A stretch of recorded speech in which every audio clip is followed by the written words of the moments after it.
Hello friends, tonight we're going to take a look at the Trijicon MRO. This will be one of my last tabletop reviews for a while, as I'm going to be transitioning to doing more range reviews, which frankly will be a little bit more interesting for the 4 of you who watch my reviews anyway.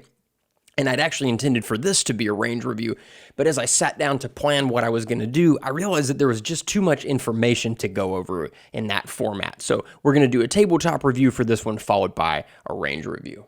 So, the Trijicon MRO. Much of the time, I'll tell you either how I didn't like something and I reluctantly came around to it, or alternatively, I've lusted after the gun or piece of gear for years and was finally able to buy one. The MRO, though, was different.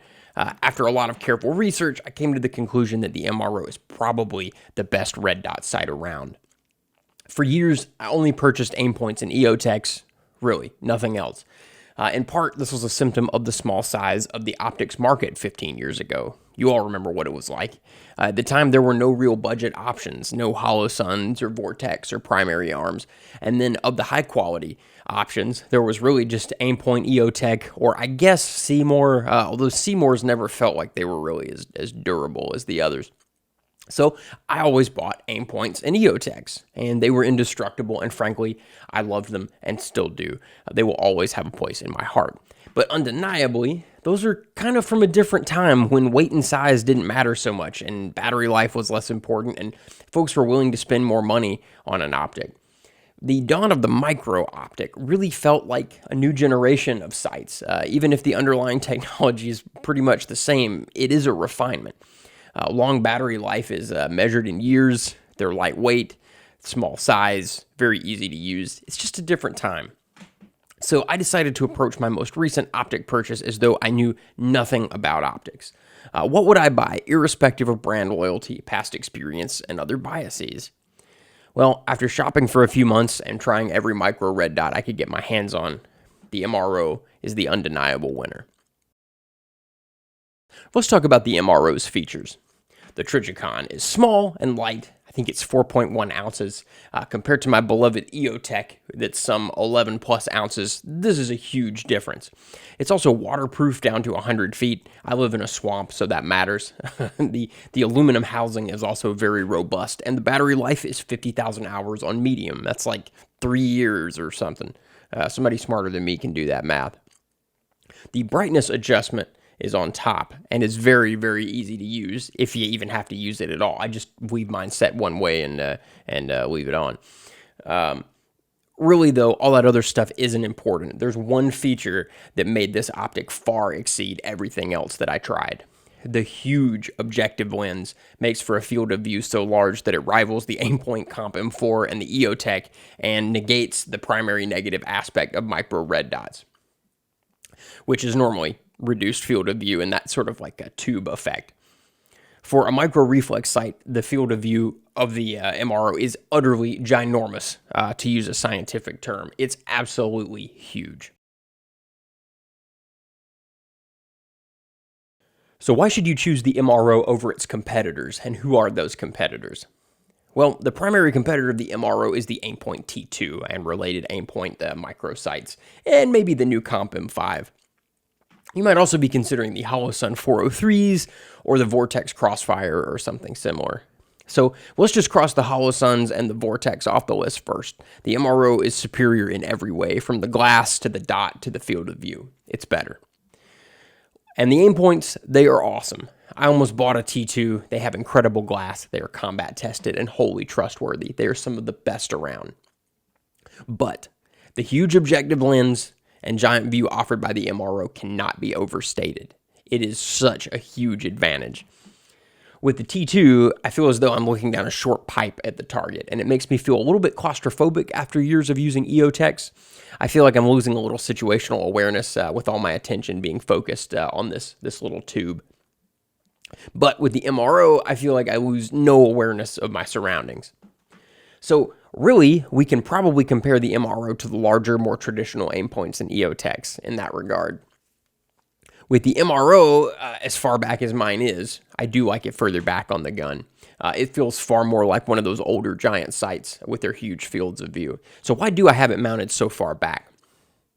Well, I noticed that when I had it mounted up here, it was fine and all. It still had a huge field of view, but it didn't offer this sort of insane advantage. Or really, in my opinion, you're sort of amplifying that advantage the further back that you put it. So how does this compare to the larger, older sights? Very favorably. Ultimately, the MRO's field of view is not as big as something like the EOTech XPS-3, which I have one of those, but it makes up for this by drastically enhancing the rifle's maneuverability. 4.1 ounces feels very different than 11.2 ounces when you're transitioning between targets at high speed. Well, or as high a speed as a moron like me is able to achieve at the range, that is. But yeah.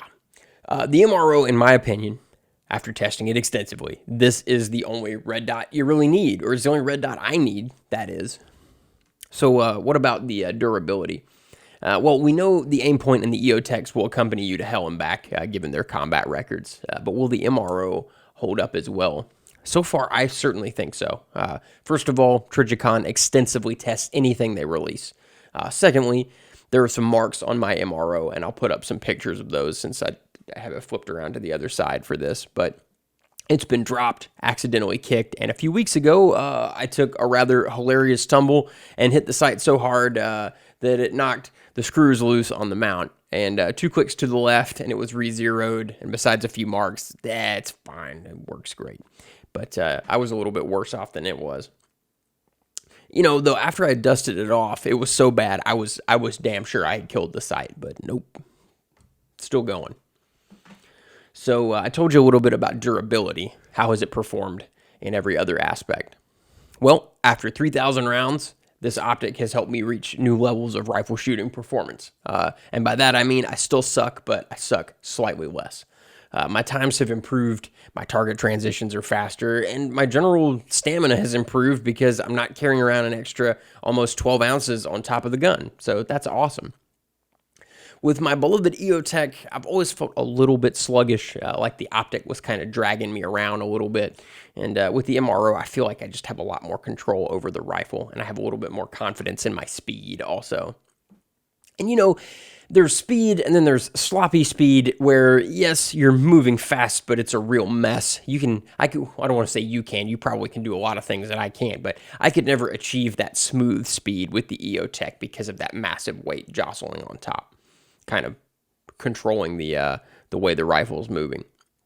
So the MRO makes me feel a little bit more surgical and speedy. It's nice. And like I said, the MRO is super durable, and I've had no issues after banging it into stuff, dropping it, and careening into a picnic table after losing my footing on gravel. Let me tell you, I looked super cool sliding through gravel on my ass into a picnic table. It's awesome. You should all try it. It'll really make you a big hit with the ladies. What would I change about the MRO? Personally, I wouldn't change anything about it. However, I'm going to take this time to address common criticisms of this optic. In fact, I nearly listened to its detractors and didn't purchase one, despite how right it felt when I tried one in person. So this sight, I don't know what it is about it, but never before have I seen such minor aspects of an optic blown so widely out of proportion by the internet. People act as though this thing is some sort of disaster of manufacturing. So why is my experience so different from what other people are experiencing in places? The fact is, this is the best red dot on the market, and I'm going to talk a little bit about what people have complained about, and maybe we'll examine why they have, and it's not the optic's fault, I'll tell you that.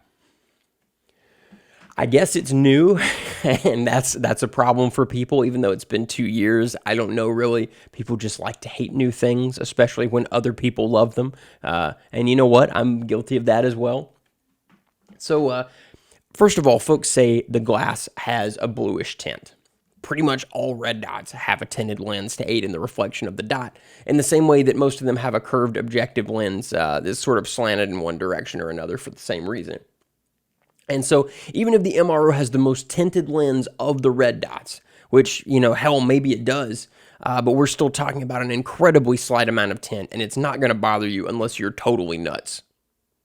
Look, I am totally nuts, and it doesn't bother me at all. I'm exactly the sort of person who normally obsesses about that sort of thing, and it hasn't bothered me at all. Some folks say there is a very slight amount of magnification in the lenses of MROs made before a certain serial number. I think it's like last August or something like that, in the 90,000s maybe. Yeah, I don't know. And you know what? I have one of those serial numbers. The magnification amount is like 1.05 power, which is within the margin of error for lens manufacturer anyway. So if a company is trying to make a 1x lens, if they accidentally make a 1.05 times lens, that's within the margin of error, regardless of brand. So you'll see an equal amount of magnification from one example to the next of really any brand of red dot, largely. People say the aim points have less variation, but when I was in the store, I could see subtle magnification with a few of the aim points. So I don't think that's really true. And really, we're talking about magnification so slight that only an absolutely insane nutbag like myself would even notice that there is any magnification. When you pick up an MRO, you're not going to notice that there's any magnification. You're not. It may as well not be there. Effectively, it isn't. In fact, when I was browsing and using various micro dots making this decision, the minor magnification of the MRO bothered me a lot less than the magnification and lens distortion on several competing models that I looked at, specifically the T2. Two of the T2s that I looked at had much worse magnification, or I should say more noticeable magnification than the MRO. So yeah, keep that in mind. Some folks are bothered by how quiet the clicks are on the adjustment turrets. The MRO holds 0 very well, so you won't be adjusting those very often. But if you do, you can feel the clicks just fine. They are very quiet, but I rely on feel more than anything when I'm adjusting an optic, and I can feel these clicks very strongly, so I'm a happy clam there. Also, I'm not sure who these people are that can't feel the clicks and only listen for them. I really rely on that feedback through the screwdriver or whatever I'm using to adjust it, and this definitely gives you that feedback.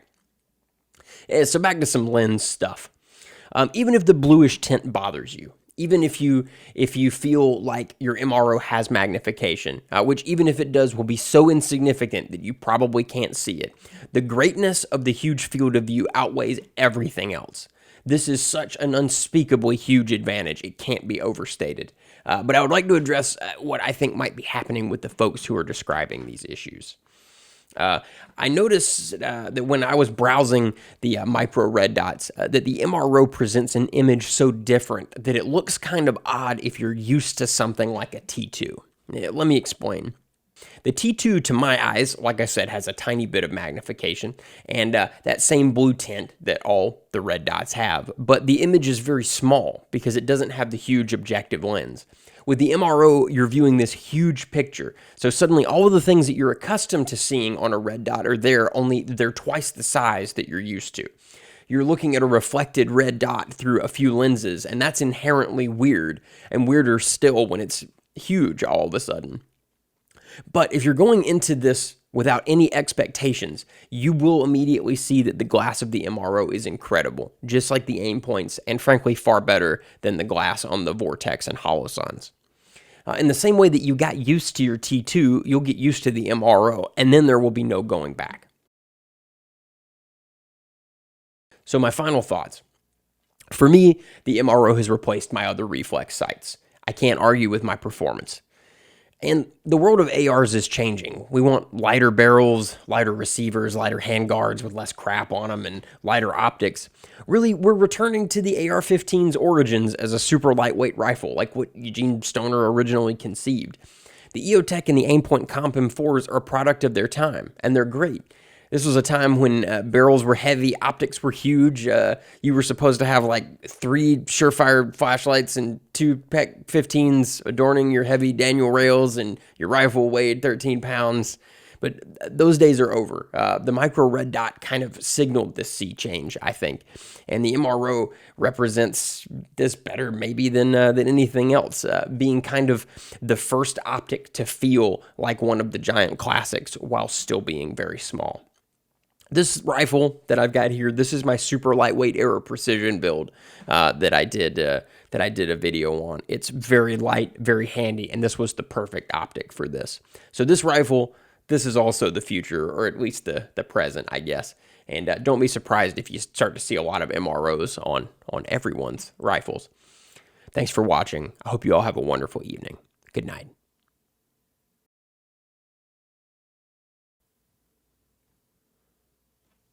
Oh, hi, I didn't see you there. Thanks for sticking with me through the whole video. The MRO sure is nice, isn't it? So we learned a lot, we laughed a lot, we cried a lot, and made some new friends. That meant a lot to me, too. If you enjoyed this video or found it educational or just thought I was a total jackass and would like to see more of this sort of behavior, please hit that subscribe button. It helps me out a lot. Thanks again for watching, and I hope you have a great evening. Good night.